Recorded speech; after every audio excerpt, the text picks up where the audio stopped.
কল্পনা করতে পারেন যে একটা ছোট্ট ঘরের মধ্যে একটা মানুষ 3 বছর 4 বছর 5 বছর 7 বছর 8 বছর এইভাবেই কাটাচ্ছে, দিনের পর দিন, রাতের পর রাত, দিনের পর দিন, রাতের পর রাত। 3টা দিন থাকা যাবে ওখানে? সম্ভব? 3 ঘন্টা থাকা যায়? তার ওলামায়ে কেরামদের উপরে কি গিয়েছে এটা তো আপনাদের বোঝা উচিত। কেন ওলামায়ে কেরামগণ উম্মাহকে বাঁচানোর স্বার্থে মাঝে মাঝে প্রজ্ঞার পরিচয় দিয়েছেন, দাওয়াতের মেহনত চালু রেখেছেন। কিছু কিছু বিষয় তারা কি করেছিলেন, কৌশল অবলম্বন করে উম্মাহকে অন্তত ইসলামের দাওয়াতটা অব্যাহত রেখেছিলেন। এই চিন্তা করে যে অন্তত আমরা টিকে থাকি মাঠের মধ্যে, মাঠটা ধরে রাখি। অন্তত যদি আমরা সব একটা একটা করে নাই হয়ে যাই তাহলে তো জাতিকে দাওয়াত দেওয়ার, তাবলীগ করার, নসিহত করার কেউ থাকবে না। এটা তো একটা ছিল ডিপ্লোমেসি, প্রজ্ঞা। এখনকার সময় আর ওই সময় তো এক না। কথা হচ্ছে আমাদের প্রত্যেকের উপরে ভাই দায়িত্ব বর্তাবে। এখনো বহু ওলামায়ে কেরামের কাঁধে 5টা 10টা 20টা করে মামলা আছে। আর কি শুনবেন? বহু ওলামায়ে কেরামের মানে আত্মীয় স্বজন মামলা মোকদ্দমার শিকার। একটা মামলা লড়ার মতো টাকা তাদের কাছে নাই। জমি জমা বাড়ি ভিটা বিক্রি করে দিয়ে তাদেরকে এগুলো লড়তে হচ্ছে, এখনো লড়তে হচ্ছে। দেশে অনেক কিছু হচ্ছে অভ্যুত্থানের পরে। ওলামায়ে কেরামদের কিন্তু প্রতি সুদৃষ্টি এখন পর্যন্ত আসে নাই। আমাদের প্রতি সুদৃষ্টি কিন্তু এখনো তারা দেন নাই। এখনো আপনারা আমাদেরকে মানে বাংলাদেশের কি মনে করেন? বাংলাদেশের উচ্ছিষ্ট অংশ মনে করেন নাকি? বোঝা মনে করেন না? মনে রাখবেন, বাংলাদেশের তাকদীর ইনশাআল্লাহ তাআলা আল্লাহ রাব্বুল আলামিন আলেম ওলামাদের হাতেই রাখবেন ইনশাআল্লাহ। এটা আবেগের কথা নয়। হ্যাঁ, এটা সত্য। এটা সত্য যে আমরা বিগত প্রায় হয়তো 30, 40, 50 বছরে রাষ্ট্র ব্যবস্থা ইসলামকে নিয়ে যাওয়ার জন্য যে রাজনৈতিক মুভমেন্টগুলো, এগুলোতে সবাই একসাথে নামতে পারি নাই। এটা হয়তো সত্য কথা। কেন পারি নাই, কি সমস্যা ছিল, এগুলো আর আলোচনা করার দরকার নাই। এখন আলোচনা করার দরকার হচ্ছে এই যে এখন থেকে আমরা যেন এই পদক্ষেপে সবাই সামনের দিকে আগাই ইনশাআল্লাহ। এটা এখন ইবাদত মনে করে করতে হবে। কি মনে করে? ইবাদত মনে করে করতে হবে এবং নিজেদের মধ্যে আপোষের দ্বন্দ্ব কলহগুলো মিটিয়ে ফেলতে হবে। তবে একটা বিষয় আগে স্পষ্ট করে দিতে হবে যে আহলে সুন্নাহ ওয়াল জামাআর আকীদার সাথে কিন্তু কোনো আপোষ করা যাবে না। আহলে সুন্নাহ ওয়াল জামাআর আকীদা বহির্ভূত কোনো ঐক্য কিন্তু আমাদের আবার উপকার করতে পারবে না। এটাও বোঝার ব্যাপার আছে।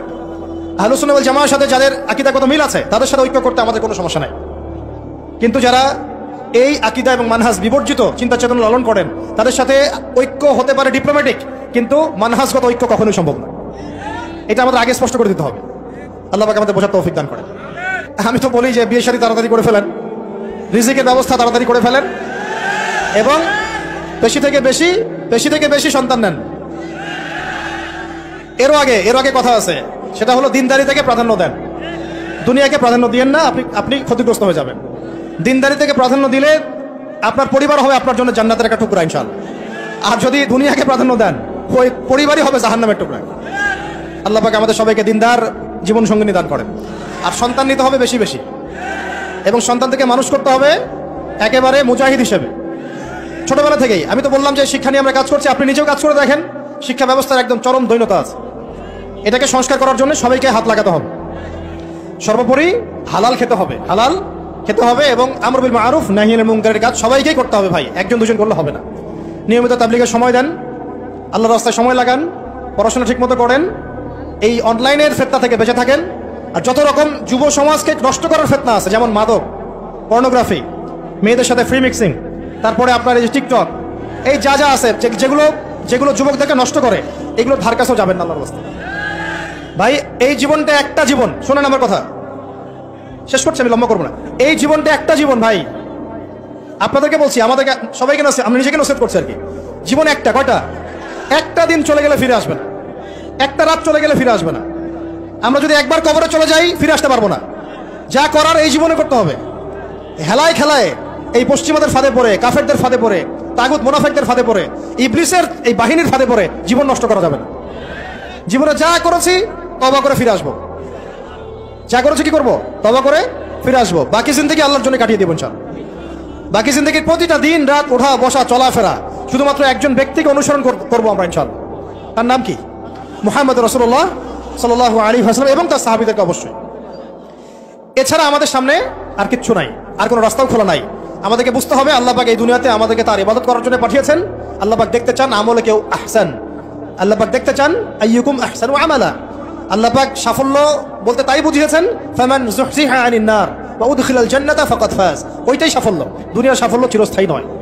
আল্লাহ পাক আমাদের তরুণ ভাইদেরকে কবুল করেন। আমি নিজেদের জান মাল সময় শ্রম ব্যয় করে উজাড় করে আল্লাহর জমিনে দিন কায়েমের মেহনতে আমরা আত্মনিয়োগ করবো ইনশাআল্লাহ।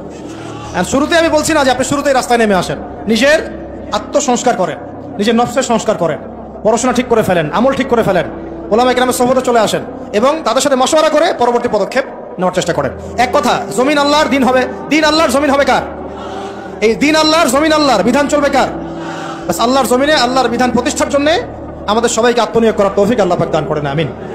আল্লাহ পাক আমাদের সবাইকে পরিপূর্ণ নামাজি হয়ে যাওয়ার তৌফিক দান করেন, শরিয়া বোঝার তৌফিক দান করেন, শরিয়ার বিধানগুলো বাস্তবায়ন করার তৌফিক দান করেন। আল্লাহ পাক ইসলামকে রাজনৈতিক ক্ষমতায় নিয়ে যাওয়ার তৌফিক দান করেন। আল্লাহ পাক আল্লাহর জমিনে আল্লাহর বিধানগুলো কায়েম করে ফেলার তৌফিক দান করেন। আসন্ন রমজানে আল্লাহ পাক আমাদের সবাইকে সুস্থ রাখেন, সবাইকে নিরাপদে রাখেন এবং সমস্ত রোজাগুলো হক আদায় করে করার তৌফিক দান করেন। আল্লাহ পাক আমাদের সবাইকে কোরআনওয়ালা বানায় দেন, সুন্নাহওয়ালা বানায় দেন, সাহাবায়ে কেরামের মানহাজে দিন কায়েমের তৌফিক দান করেন।